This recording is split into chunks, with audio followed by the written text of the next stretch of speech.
Hi everyone, Teddy Baldassarre with TeddyBaldassarre.com, and in this video we're looking at some familiar faces with a new look for 2025, some additional dials added to the khaki field auto family, blue and green. So if you're new to this channel, this is where we cover watches available for purchase on our website, TeddyBaldassarre.com, as an authorized dealer. In this video, I'm gonna be handing it off to my colleague, Danny Milton. He's been spending some time with these pieces and he knows things all Hamilton. He has many different watches in his collection, so he's been test driving these for the past few weeks. He's gonna go through all the details here you need to know, but throughout the video, if you have further questions looking to buy the watches, check out the link in the description down below to the product pages. Without further ado, let's hand it off to Danny. Now I'm gonna take a closer look at the new Hamiltons.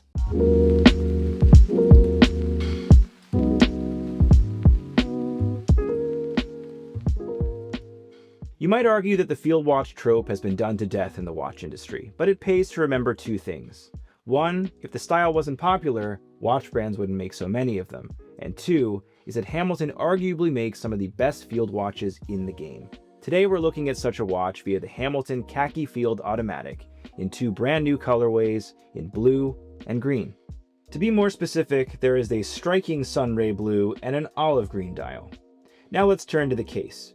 Unfortunately for us with mortal wrists, Hamilton has concentrated much of its output into cases that hit the sweet spot for a majority of the watch-wearing public, and the 38mm diameter, case height of 11.5mm, and tidy lug-to-lug of 46mm are right in my wheelhouse.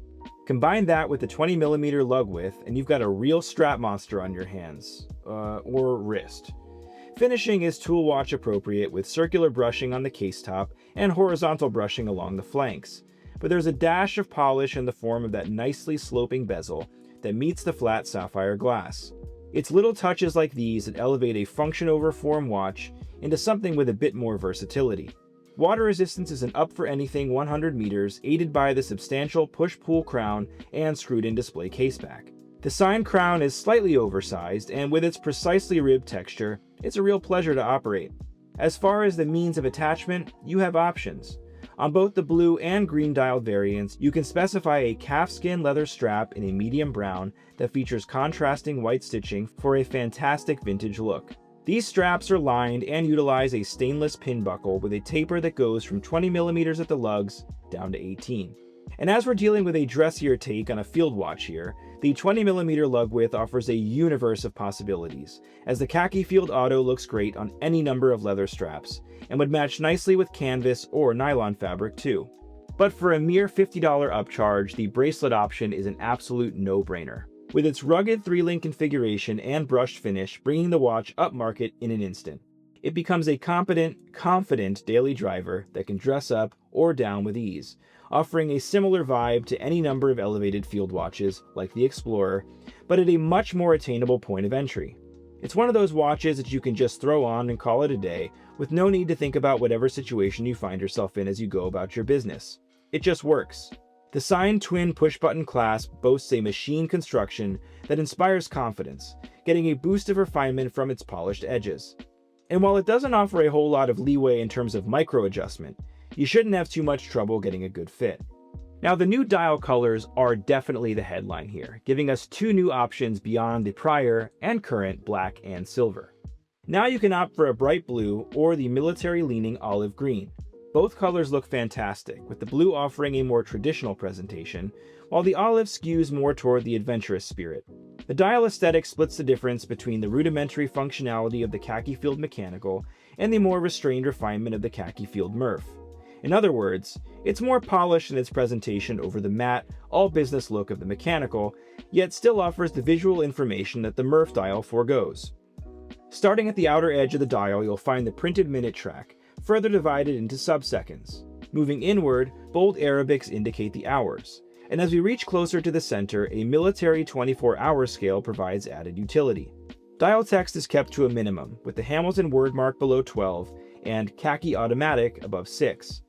A white frame date window at 3 may not be strictly field watch correct, but it certainly adds a welcome functionality for those who prefer it.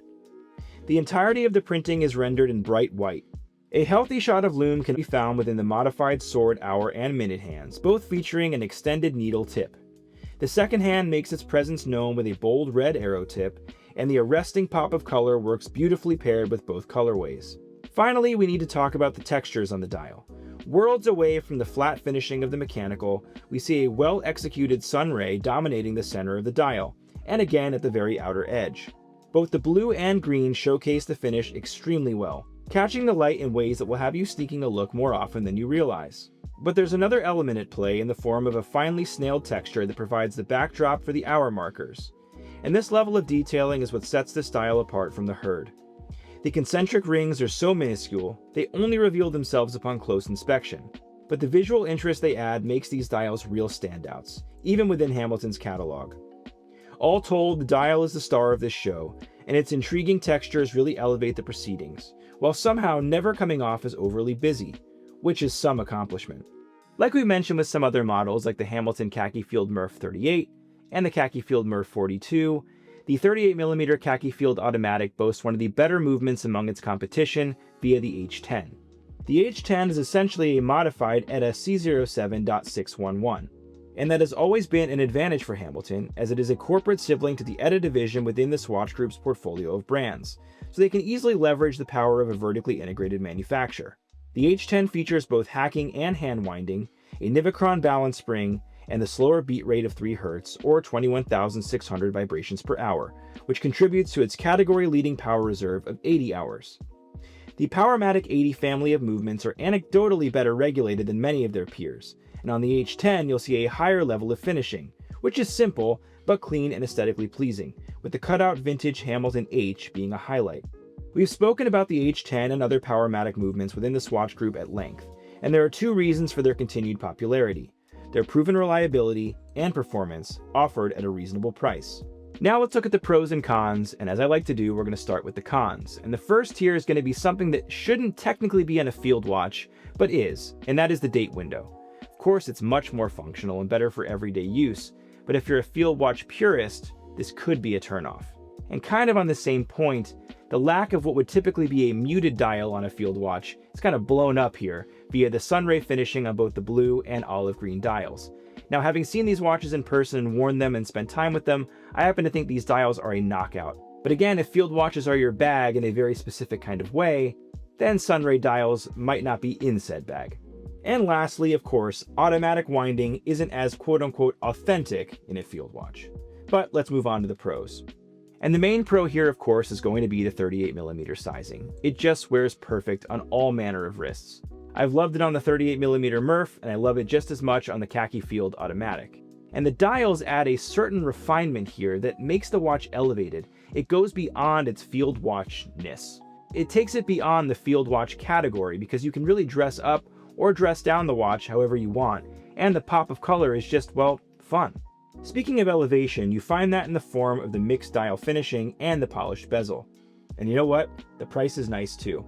My final thoughts about the Hamilton Khaki Field Automatic is that it continues a legacy for a watch that has long been that first purchase. If I had to think of a watch to recommend to someone looking to get into automatic timekeeping for the first time, the Hamilton Khaki Field Auto has long been that watch. Now, the dial iterations have been limited in the past, but adding a blue and a green color just adds a bit of fun. So in short, I love that the new Hamilton Khaki Field Automatic in these new blue and green dial colors expand the purview of the watch and make it fit for both collectors and novices alike. All right, guys, that's all we have for this one. If you did enjoy the review, please give it a thumbs up, subscribe, hit the bell icon. Really do appreciate that. I don't just throw that out there. It does help out the channel, so thank you so much for doing so. Also, if you are in the market for the watches featured in this review, they are available on teddybaldassarre.com. Links will be in the description down below. Every purchase from our website comes with quick and fast fulfillment, dedicated customer support, and a full factory warranty for all the products that we offer. In addition, if you have any questions about watches on our site, hit up our team on live chat, that little bubble in the bottom right corner of the website. Those are real people on there. It's not AI. So if you have questions, you have watch enthusiasts ready to help you out with your next purchase. And also, if you're ever in the Cleveland market, please stop into our boutique. We'd love to be able to help you out, whether it's online or in store. But guys, thank you again so much for watching. Be well, and I'll see you all very soon.